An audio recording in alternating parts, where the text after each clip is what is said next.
Team को साथ लेकर के और आपके हर सुख सुविधा को प्रदत्त कराने के लिए शासन प्रशासन से हम टेबल टॉक भी कर रहे हैं, बात भी कर रहे हैं, सम्मान भी कर रहे हैं और लड़ भी रहे हैं। और मुझे उम्मीद है कि बस अब आपके बुरे दिन धीरे धीरे खत्म हो रहे हैं और अच्छे दिन की खुशियों के दिन आपके आ रहे हैं। इसलिए आज इस बजट पे आप बहुत ज्यादा विश्लेषण मत करिए।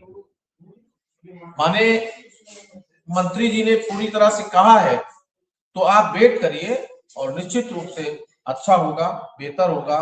और जब धीरे धीरे आपको प्राप्त हो जाएगा तो जो आज आपका आक्रोश है, ये आपका आक्रोश खुशियों में बदल जाएगा।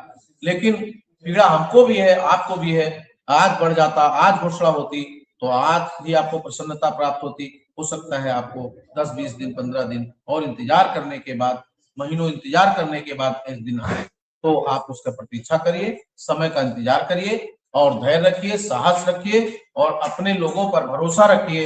हम निरंतर तब तक नहीं रुकेंगे जब तक एक एक आदमी सिर्फ अंतिम पायदान पर बैठे हुए शिक्षा मित्र की समस्याओं का समाधान नहीं हो जाएगा, तब तक चलेंगे। अभी कल मंत्री जी से हमने 62 वर्ष पर भी चर्चा किया है और जोर तरीके से जोर देकर के किया है और उन्होंने अधिकारियों से भी कहा है और कोर्ट का एक हमारे आदरणीय राजेश मिश्रा जी का जो आदेश है उस पर हम लोग कंप्लायंस कराने की बात करेंगे या माननीय मंत्री जी खुद उस पर चर्चा करेंगे। उन्होंने कहा अधिकारियों से बात करके करेंगे, एक एक करके सभी समस्याओं का समाधान होगा।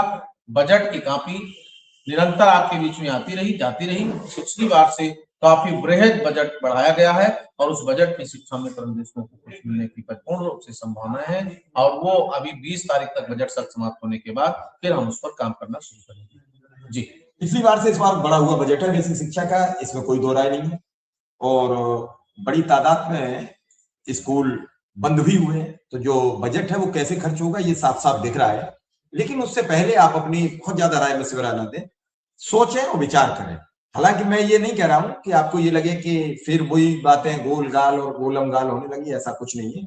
मेरा मानना है कि अगर आप नाराजगी भी जाहिर करोगे तो उससे कुछ मिलेगा तो नहीं, लेकिन अगर पॉजिटिव रहे तो निश्चित कुछ न कुछ मिलना तय माना जाएगा। बराबर शुक्ला जी, अभी आपने 62 वर्ष का जिक्र किया, तो क्या 62 वर्ष की वापसी फिर हो सकती है? बिल्कुल, मैं प्रयास करूंगा कि हो तो उससे हमारे तमाम साथी लाभवंत होंगे और कुछ साथियों की जो लोग याचिका में याची बने हैं और उनको लाभ नहीं मिला, उसके लिए हम अधिकारियों से भी संघर्ष कर रहे हैं। और मैं फिर कह रहा हूँ ये वर्ष आपका बेहतर है और इस बेहतर वर्ष में आपका जीवन बेहतर होगा।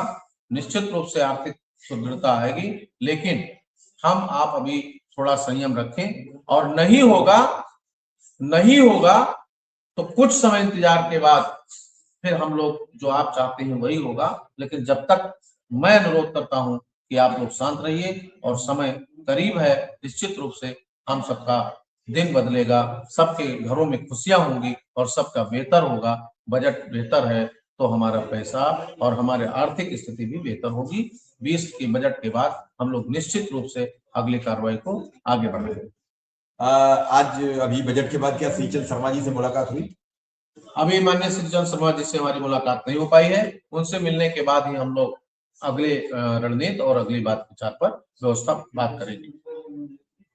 शुक्ला जी, अब ये सब तो हो गया, बजट की बड़ी उम्मीद थी, बजट प्रस्तुत हो गया और न बजट में ऐसा कहीं कुछ है कि उसमें ये लिखा है कि शिक्षा में तमदेशक को हम कुछ नहीं देंगे, ऐसा भी नहीं लिखा है। अगर ये नहीं लिखा है कि नहीं मिला नहीं, तो ये भी नहीं लिखा है कि देंगे नहीं। बजट बड़ा हुआ है और बड़े हुए एलोकेटेड जो धन है उसी में से कुछ हाथ आएगा, ये भी तय। तो क्या आने वाले टाइम में ये मान लिया जाए कि जल्द ऐलान हो जाएगा या जो चर्चा थी कि मुख्यमंत्री का प्रोग्राम मिलेगा तो बजट के बाद? अब इसके बाद सर 20 तारीख के बाद 20 तक बजट की चर्चा हो जाएगी, सदन समाप्त होगा, उसके बाद इस पर हम लोग काम करेंगे। फिर हम इस डेट का या इस कार्यक्रम का या कब घोषणा होगी और कैसे होगा, माननीय मुख्यमंत्री जी हमारे बीच में होंगे कि हम लोग माननीय मुख्यमंत्री जी के पास जाएंगे, इस पर बात करेंगे। लेकिन 20 तक जो बजट का सत्र है ये समापन के बाद उनकी व्यस्तता खत्म हो उसके बाद हम लोग कार्यक्रम लेते हैं। हमारे माननीय जनप्रतिनिधिगण जो हमारे अभिभावक संरक्षक आदरणीय श्रीचंद शर्मा जी सहित तमाम लोग जो लगे हैं, उन्होंने ये कहा है कि अब 20 के बाद माननीय श्रीचंद शर्मा जी 20 के बाद मुख्यमंत्री से मिलेंगे और मिलने के बाद कार्यक्रम तय होगा। फिर हम लोग एक बेहतर कार्यक्रम करेंगे। अभी आपने देखा हाल में ही बेसिक शिक्षा मंत्री जी का कार्यक्रम किया, जिसका पूरा कॉपी माननीय मुख्यमंत्री जी को प्रेषित करा दिया गया है। धन्यवाद प्रस्ताव भी कैशलेस पे दे दिया गया है और अब आगे उम्मीद सिर्फ और सिर्फ आर्थिक स्थिति सुदृढ़ हो, उसके बाद शिक्षा मित्रों की छोटी छोटी समस्याओं का समाधान होता है। अभी आप शिव कुमार शुक्ला जी को सुन रहे थे, वो बता रहे हैं कि कैसे कैसे बजट में क्या हो सकता है। अभी उम्मीद चल रही है, उस उम्मीद पर ही भरोसा रखोगे। और आप देख रहे हैं कि बजट में अगर तय नहीं हुआ है तो कुछ अभी फाइनल भी नहीं है, घबराइए मत। बजट में इस बार कुछ न कुछ मिलता दिखेगा। जो भी शुक्ला जी कह रहे हैं कि 20 तारीख तक बजट सत्र चलेगा, उसके बाद जब बजट सत्र का समापन होगा तो फिर मुख्यमंत्री जी से मुलाकात होगी। नेताओं की ये मत कहना कि शिव कुमार शुक्ला की कल फिर पकड़ो आपको, तो मैं बड़ी साफ बात कह देता हूं कि नेताओं की मुलाकात होगी और मुलाकात के बाद मुख्यमंत्री के कार्यक्रम का तैयारी चल रही है।